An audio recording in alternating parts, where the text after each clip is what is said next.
Sick building, a UTech lecturer's theory about what's causing scores of workers at Cornwall Regional Hospital to get sick.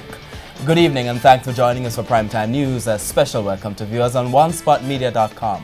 I'm Archibald Gordon. And I'm Doreen Samuels. Under scrutiny, cops start to use body cams in some divisions. Cold-blooded murder, that accusation from Marchban Road residents after a police shooting. Caught red-handed, cops uncover illegal cable scheme in St Andrews. The latest on the court case after a love triangle turned deadly. And in the business day, don't do it. Central Bank discourages Jamaicans from holding US dollars. There is also a ray of hope, sports post commentary and weather in the primetime package. But before the break, the feedback question.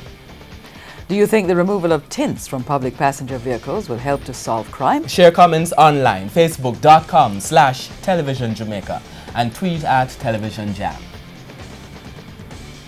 Stay with us. Primetime News returns after this break.